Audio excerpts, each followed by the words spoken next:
What happens when a routine morning show interview spirals into total chaos live in front of millions? When a carefully polished public persona cracks in real time, exposing years of resentment, insecurity, and unresolved controversy. Today, we're breaking down one of the most jaw-dropping moments in morning television history when best-selling author Brandon Lake completely unraveled during what was supposed to be a standard book promotion on the Today Show. This wasn't just an awkward celebrity exchange. It was a full-scale implosion, one that froze the studio, stunned viewers at home, and sent social media into a frenzy for weeks. Before we get into the breakdown itself, go ahead and hit that subscribe button and tell me in the comments what you think really pushed Brandon over the edge. Because trust me, there's a lot more going on here than what initially aired. The Today Show studio buzzed with its usual upbeat morning energy as Hoda Kotb prepared for what should have been another polished, predictable author interview. Brandon Lake, celebrated novelist and author of 3 consecutive New York Times bestsellers, was on the schedule to discuss his latest release, a psychological thriller already drawing criticism for its disturbing themes and explicit material. What no one expected was that the real psychological thriller would unfold live in Studio 1A. Hoda opened the segment with her trademark warmth. We're joined this morning by best-selling author Brandon Lake. His new book has everyone talking. Good morning, Brandon. Thanks for being here. Brandon shifted in his chair, his body language already tense. Thanks for having me, Hoda, he said, then added pointedly, although I'm curious how you're planning to handle this interview, given some of the things I've been hearing. The remark caught Hoda slightly off guard. Her smile flickered. I'm not sure what you mean. We're just here to talk about your book, are we? Brandon shot back, his voice sharpening. Because I've done about 15 interviews this week, and every single one somehow turned into an interrogation about my personal life instead of my actual work. Hoda nodded, keeping her composure.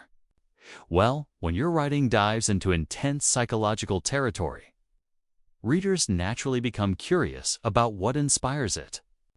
Your latest novel explores trauma, family secrets, and some very dark themes. Exactly, Brandon snapped, leaning forward, his hands gripping the armrests. That's the problem. Everyone wants to psychoanalyze the author instead of engaging with the work. The book speaks for itself. Of course it does, Hoda replied gently. But it's hard to ignore the similarities between your protagonist's childhood and details you've shared publicly about your own upbringing. Brandon's jaw tightened. What similarities, exactly?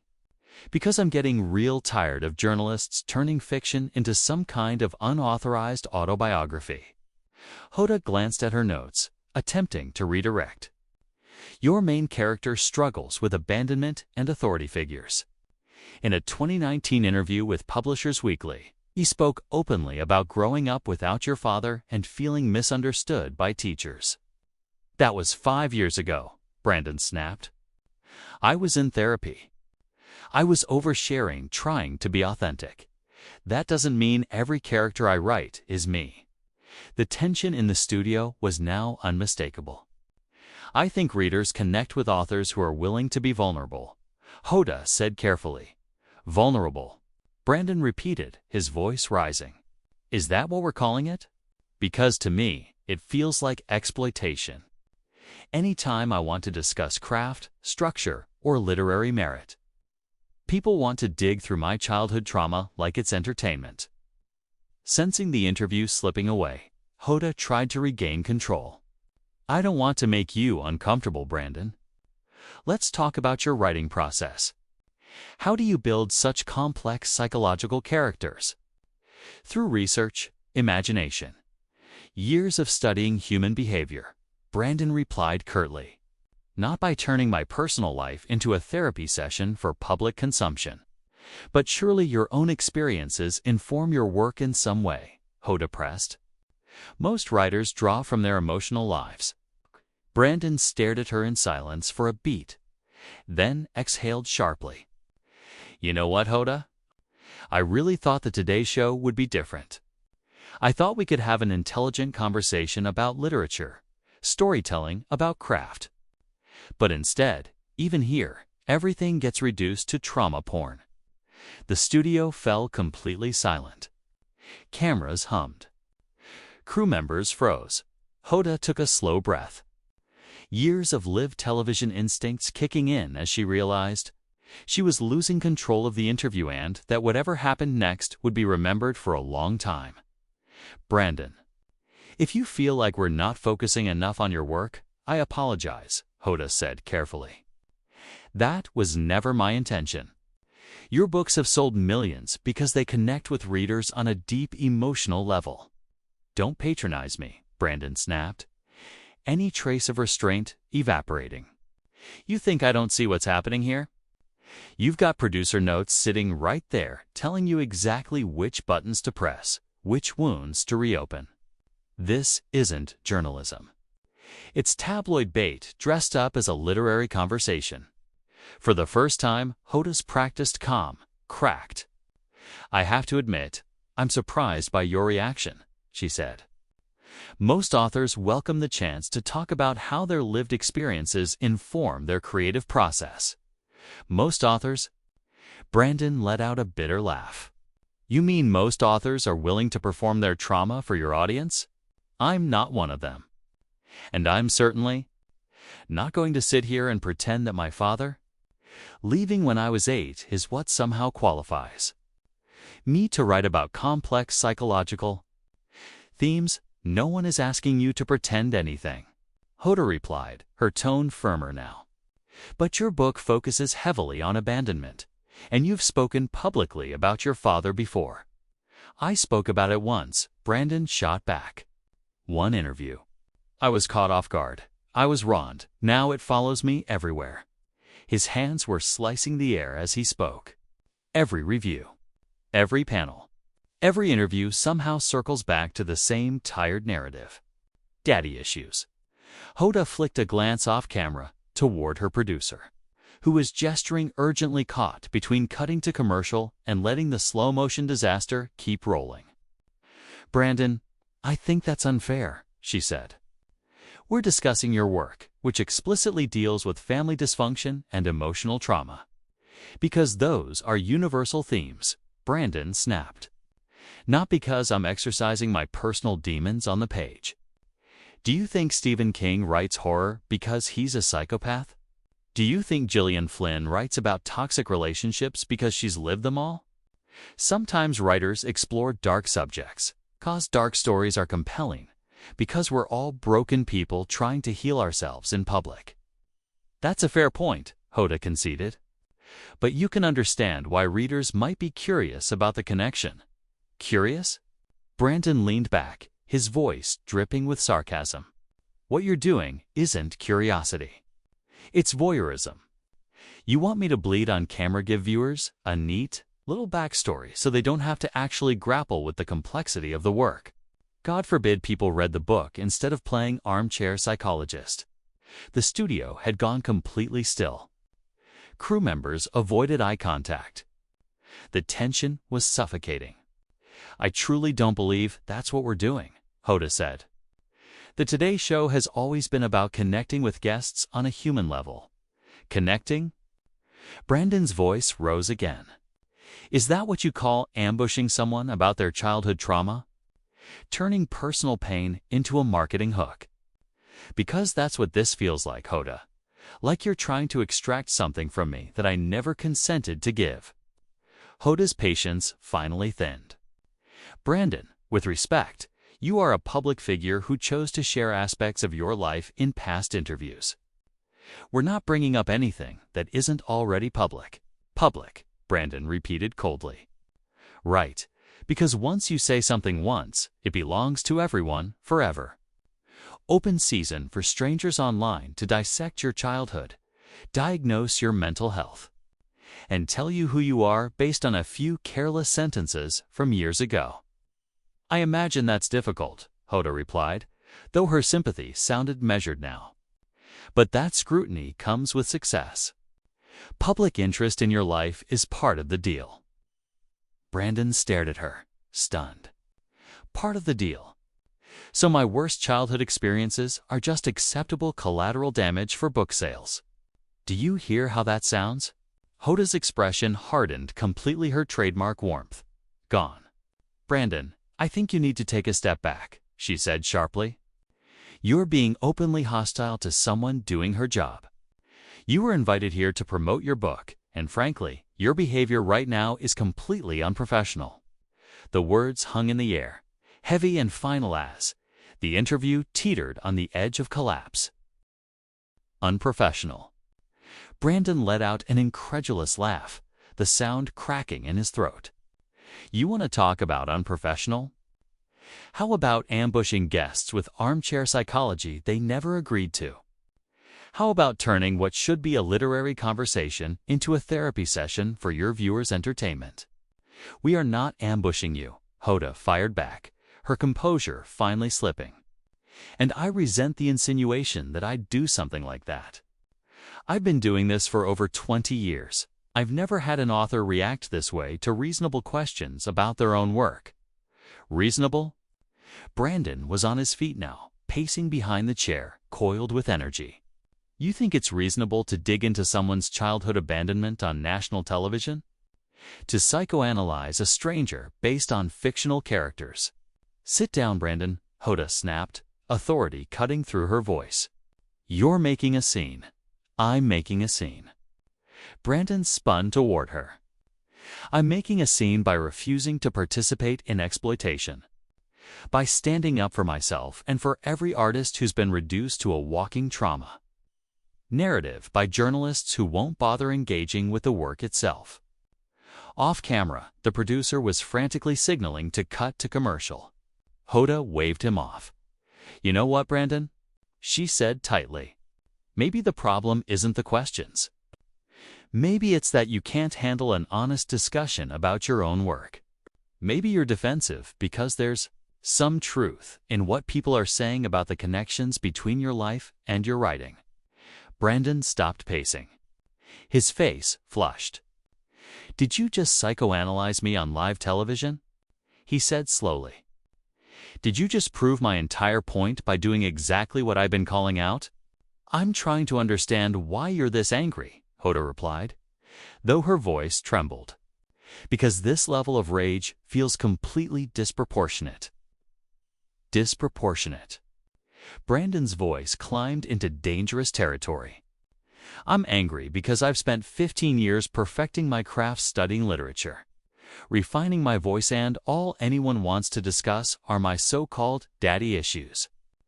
I'm angry because I can't sit for an interview without being turned into a case study. But why is that so threatening? Hoda pressed. Why is it so hard to acknowledge that personal experience might shape creativity?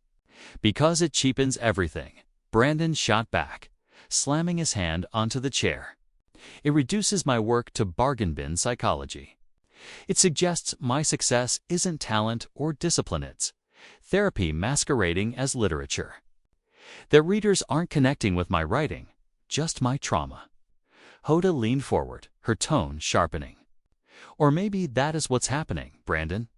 Maybe people aren't drawn to your books for the literary merit you're so proud of. Maybe they see their own pain reflected in your characters. The words landed like a punch. The studio went dead silent, nothing but the low hum of equipment and muffled whispers from the crew. How dare you? Brandon said quietly, venom beneath every syllable. How dare you dismiss 15 years of my life's work like that? I'm not dismissing it, Hoda said. But the firmness was gone now. I'm suggesting you may not be as separate from your work as you believe. You know what the real tragedy is, Hoda? Brandon said, suddenly calmed, his voice colder than his shouting had been. You probably think you're helping. You think this invasive line of questioning serves your audience? She hesitated. I don't understand what you're saying. You're teaching people that stories only matter if they're autobiographical. Brandon continued, his voice steady and unforgiving. That imagination is worthless. That creativity is just confession in disguise. The accusation hung in the air heavy, irreversible, and impossible to take back. You're reducing the entire art of fiction to nothing more than expensive therapy. That's not what I'm doing at all. Hoda protested, but Brandon wasn't finished. You're right. Hoda, that's not what you think you're doing, he said quietly, his voice low and dangerous. But it is exactly what you're accomplishing. And the worst part is, you don't even realize it. He gestured toward her desk. You sit there in a comfortable chair, drawing a comfortable salary, asking comfortable questions that make other people uncomfortable, and you convince yourself that makes you a journalist. Hoda's face flushed. I don't have to sit here and listen to you attack my professionalism. I've interviewed presidents, world leaders, Nobel Prize winners. None of them have ever behaved the way you're behaving right now. Maybe because none of them were foolish enough to be vulnerable with you. Brandon fired back, his calm cracking. Maybe they were smart enough to keep their personal lives privately like me. I made the mistake of trusting a journalist with something real. You're being completely unreasonable, Hoda snapped. And frankly, I'm starting to wonder if this outburst is just a publicity stunt for your book. The accusation hung in the air like a live wire. A publicity stunt? Brandon repeated slowly, his voice barely audible. You think this is a publicity stunt? I'm just saying, Hoda continued, seemingly unaware she'd crossed a line. Authors have been known to manufacture controversy. Your book deals with provocative subjects, and moments like this certainly get people talking. Brandon shot to his feet so suddenly his chair slammed into the wall behind him, the crash jolting the entire studio. Get people talking, he shouted. You think I would humiliate myself on national television? You think I would tear open my childhood trauma as a marketing strategy? Are you out of your mind? Brandon, please sit down, Hoda. Tried too late. No, he said, pacing again, hands shaking. You want to know why I'm angry? Because people like you have made it impossible for artists to exist without being dissected like lab specimens. That's not true, Hoda tried to object, but Brandon pressed on, his voice breaking.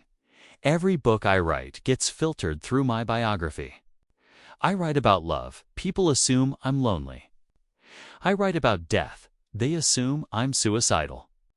I write about family, suddenly my parents are fair game. Authors have always drawn from personal experience, and there it is again. Brandon shouted, pointing at her. Even now, you're still doing it. Reducing imagination to autobiography. Do you honestly not understand that fiction exists? That writers can invent? The studio descended into chaos, camera operators hesitating, producers signaling wildly. Crew members frozen between fascination and horror. Brandon, you need to calm down, Hoda said, her voice finally shaking. We can take a break. We can end the interview. Oh, now you want to end it. Brandon laughed hoarsely. Now that you've gotten what you wanted? Now that you pushed me far enough to give viewers the spectacle they tuned in for? I never wanted this, Hoda said quietly, for the first time sounding genuinely shaken. Didn't you? Brandon asked, his voice raw. Didn't you keep pushing even when you could see I was unraveling? Because this moment right here's what morning television is really about. Not books. Not art. Breaking people down for entertainment. He walked to the coffee table, picked up his book, weighing it in his hands. You want to know what this book is really about? He said. It's about the death of privacy. A world where nothing is sacred, where every emotion becomes content, where success means forfeiting your soul to public consumption. He set the book down gently, exhaustion replacing fury. I wrote it as a warning, Brandon said softly. And here we are, living inside it. The studio fell silent, except for Brandon's heavy breathing and the mechanical whir of cameras still rolling, capturing every second of the most explosive interview breakdown in morning television history. We're going to cut to commercial, Hoda finally managed to say. her voice barely steady. "Good," Brandon replied, pulling off his microphone and dropping it on the floor. "Because I'm done." What did you think of this incredible breakdown? Was Brandon justified in his reaction, or did he take things too far? And what do you think really triggered his explosive response? Was it just the interview questions or something deeper? Drop your thoughts in the comments below, and don't forget to subscribe for more breakdowns of the most shocking moments in television history.